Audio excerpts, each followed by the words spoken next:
When building a tennis champion, there's a few different areas you want to focus on.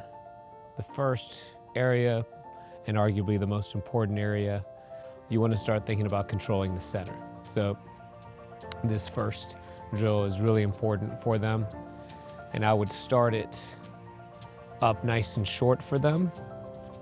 You can see I'm right inside this service line. And what you want to work on with them is making sure they can take the ball up shoulder to eye level. So you want to bounce it up for them right there, and that they can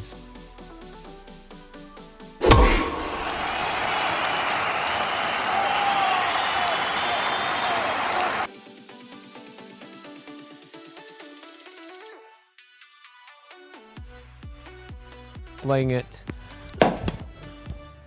right through the inside out direction and the inside in. So you want to be able to do both. Bounce it down for them.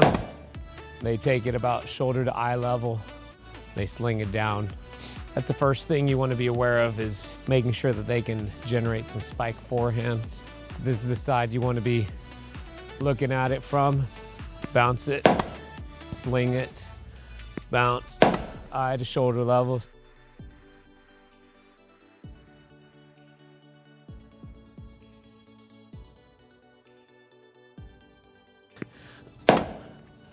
And as they get more and more comfortable doing that, you can remember the system, total of 10, plus or minus 10, and then 10 in a row, 7 to 10 in a row, depending on what it is.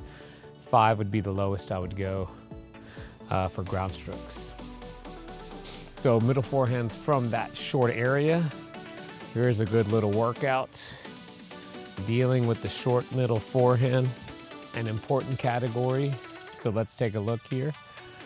So pay attention. I'm going to toss it up. I want to get myself in position, and I want to aim for the target. Got it that time. Let's see it again. Move up, shoulder to eye level. And you don't want to count it unless it hits the target or better. If you miss wide, you do lose all your points. So I'm already at 3 points since I hit the target the first time. There we go. Let's go to 5.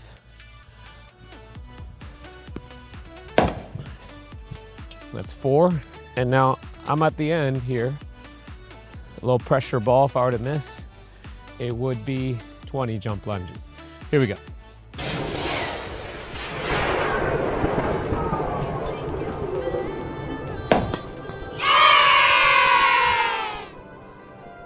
And there, I've gotten some practice on cleaning up high, middle, short balls, which for these kids that are younger, you tend to see those errors all over the place.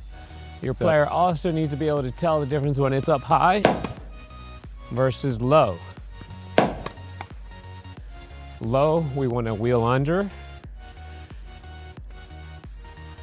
and we want to flick it inside in. So let's take a look here. Kind of like you're bowling. And so if you see like Nadal, he's very good at this. And once you get a feel for that, that does make low balls very easy to deal with. Those super short spike forehands is an important category in tennis. The second category is controlling the middle, where you need to drive the forehand. And then we have that final core category of looping the forehand. So let's go through these drives real quick. So we spent some time. You can see now I'm closer to the baseline. I'm still gonna bounce it up. And you see if I loop it, it flies long.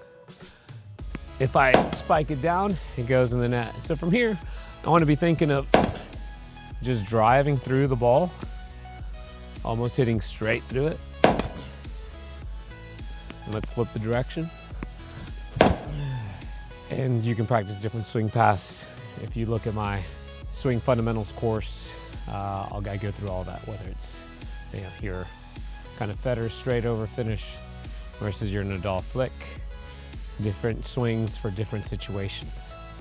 All right, final piece here is working from way behind the baseline. Let's see if it can pick me up. I want to hop behind, and you can see now I want to lift that thing up. I'm still doing the same thing getting the ball shoulder to eye level and making sure I get plenty of net clearance.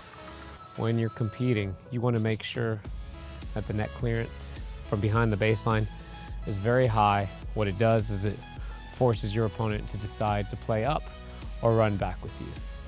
And then you can determine what the skill set you're going to need to counter that type of player.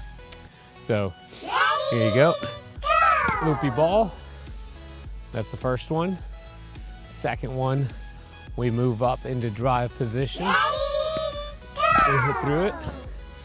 And then that third one, we move up, catch the top of the ball, spike it down. Those are your three main forehands that all are more important than rallying cross court.